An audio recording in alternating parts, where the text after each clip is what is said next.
All right, what's going on, guys? This is Rob, and in this video, I want to do something a little bit dangerous. I want to throw this theory out here that WandaVision may or may not necessarily lead to mutants, but that WandaVision is going to lead to a government program that's designed to contain and control the mutant threat. This program is called Project Wideawake, and Tyler Hayward from S.W.O.R.D. will be the one that spearheads it. Over on Comics Explained, at the time you're watching this video, I will have had a video on that channel that came out on Monday called Project Wideawake Explained, and it basically breaks down the entire project in a far more nuanced way than what we're going to do here, right? I basically give you like the whole history of it and make you an expert on it in like 20 minutes. But to give you guys the quick and dirty explanation here, Project Wideawake came after the introduction of Adam Brashear, also known as the Blue Marvel. And Adam Brashear was the first major superhero to operate inside the United States, but his operations as a superhero coincided with the civil rights movement. And when it was learned that Adam Brashear was a black man, the concern of the federal government is, well, this guy can obviously withstand like atomic bombs, hydrogen bombs, things like that. What happens if he takes all that power and decides to target us? This led into a whole series of discussions about what happens if somebody out there with extraordinary power that we cannot control turns out to be a communist, or turns out to be some kind of person that wants to destroy the federal government for whatever reason. And so the result of this is Project Wideawake came into existence. Now, it also coincided with the idea of like mutants, basically the notion that people out there had incredible powers that range from everything from telepathy and telekinesis all the way up to somebody like Magneto, who can manipulate the entire electromagnetic spectrum. And so in essence, the goal of Project Wideawake was contain and control. Now, if you look at WandaVision, you look at S.W.O.R.D., you look at everything going on, not even looking at like Wanda herself, but the other side of the equation, Tyler Hayward and all those guys, S.W.O.R.D. in the Marvel Cinematic Universe stands for Sentient Weapon Observation and Response Department, right? Meaning that they are an organization out there that functions for the purpose of analyzing and monitoring various people out there that have extraordinary powers and then responding to them, right? So like if somebody out there has the ability to warp reality, finding a way to be able to curtail that threat, which is particularly important when you look at the character of White Vision. Now, the reality of this is that Tyler Hayward will most likely end up becoming some kind of Bolivar Trask-esque character, in the sense that in the original Project Wideawake, Bolivar Trask was the guy who developed the Sentinel Program that would basically allow the federal government to develop these giant robots that would be able to contain and control mutants. Now, the truth is that the robots did have their limitations. Against somebody like Magneto, who could control the electromagnetic spectrum, metallic robots didn't really serve any useful purpose. And in fact, he could just let off a massive EMP like he did back in the day and basically take out all the power on Earth, which is actually what he did at one point in the comics. But in response to that, you saw Bolivar Trask, and even after Bolivar Trask, Stephen Lang, who received all the research from Bolivar Trask, you ended up seeing him grab a whole bunch of the information and then start creating things like plastic sentinels. These sentinels that were made of hard plastics that were strong enough to take out a lot of powerful heroes. They didn't really succumb to the power of somebody like Magneto. And so what this basically means is that Tyler Hayward will likely end up becoming a Bolivar Trask-like character, and that WandaVision itself will end up establishing the Commission on Superhuman Activities. Now, the CSA is not part and parcel to Project Wideawake. It's a wholly separate entity, but it does exactly what its name sounds like. It's there to monitor superhuman activities and to make sure that they fall in line with the charter of like federal laws and different things like that, and even to strip people of their power. For example, the CSA in the comics took away Steve Rogers from being Captain America because the argument was they owned what was in effect the copyright to Captain America, and they could make anybody Captain America they wanted to be. And they got rid of Steve Rogers and replaced him with somebody else. But the CSA will basically lead to the launch of Project Wideawake, which is a multifaceted intelligence gathering apparatus with inside the United States that involved everybody from the CIA to the FBI to state sheriff's office to local law enforcement, the National Security Council, the National Security Advisor, even the President of the United States was kind of part of it. The whole point was it was supposed to survive any existing president, and so the president didn't necessarily have absolute control over it. Instead, it was basically led by the National Security Advisor, Henry Peter Geyrick, who was also in charge of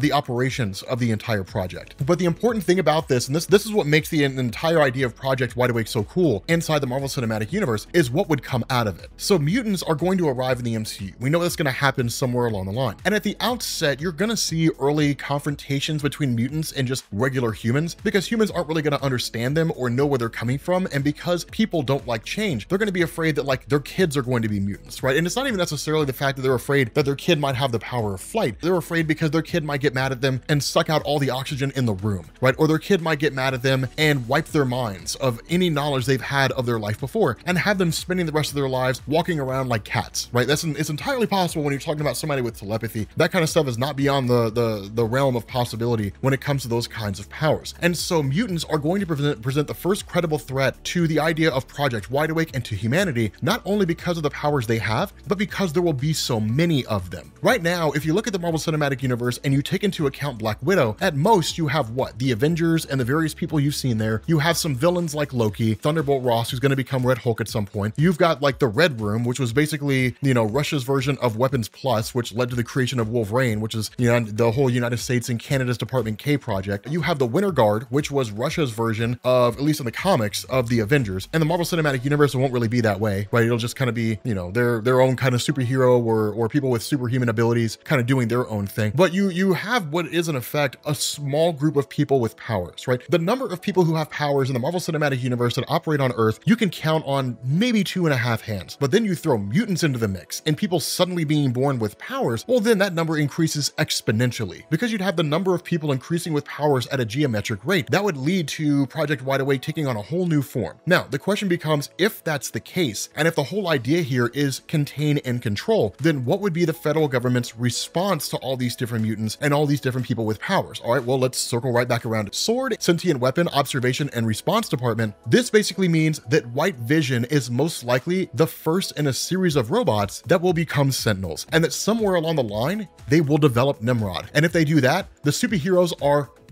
because Nimrod is insane. Okay, let's talk about White Vision for a second. White Vision is a version of Vision that basically is built off the existing technology established by Tony Stark and Bruce Banner. We know that Sword is going to be limited in their capacity to do that, assuming that they cannot get Reed Richards from the Fantastic Four on their side, which means they're not going to have anybody on the same level of intelligence as Tony Stark was, so they're basically operating with secondhand information. They can reverse engineer it, but only to a point, right? It's the Half-Life effect. They can't create anything as great as what Tony Stark did. It'll only ever be half as good. And so because of that, White Vision is basically operating based on programming instilled in him by Sword and whatever engineers they had working. Ultimately, White Vision will likely be defeated, but this will give Sword their first attempt and basically a ton of information, a ton of data they can analyze on how successful this attempt was in facing off against threats that exist out there, people who have superhuman powers. From there, they will develop more information. They'll develop more robots. They'll work on more projects, and they will expand this over and over and over and over again until they come across something that's capable of following the charter of Project Wideawake, which is contain and control. This will likely come in the form of Nimrod. Now, those of you guys who don't know, Nimrod was a super advanced Sentinel from the future that had all kinds of different abilities. He could analyze you and figure out what your weaknesses are and use those against you. He could analyze your powers and find ways to neutralize your powers before you could even use them. He had all kinds of crazy abilities, right? He had the ability to like heal himself from injuries, so like a robot version of a healing factor, more or less, but he was designed to be a one-man army. You take an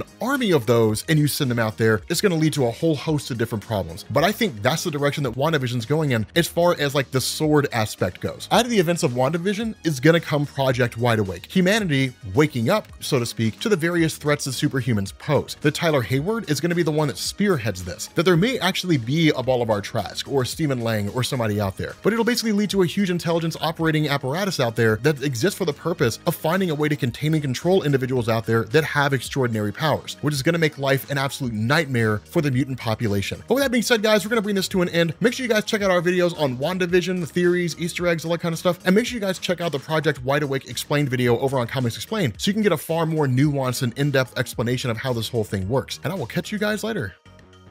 Peace.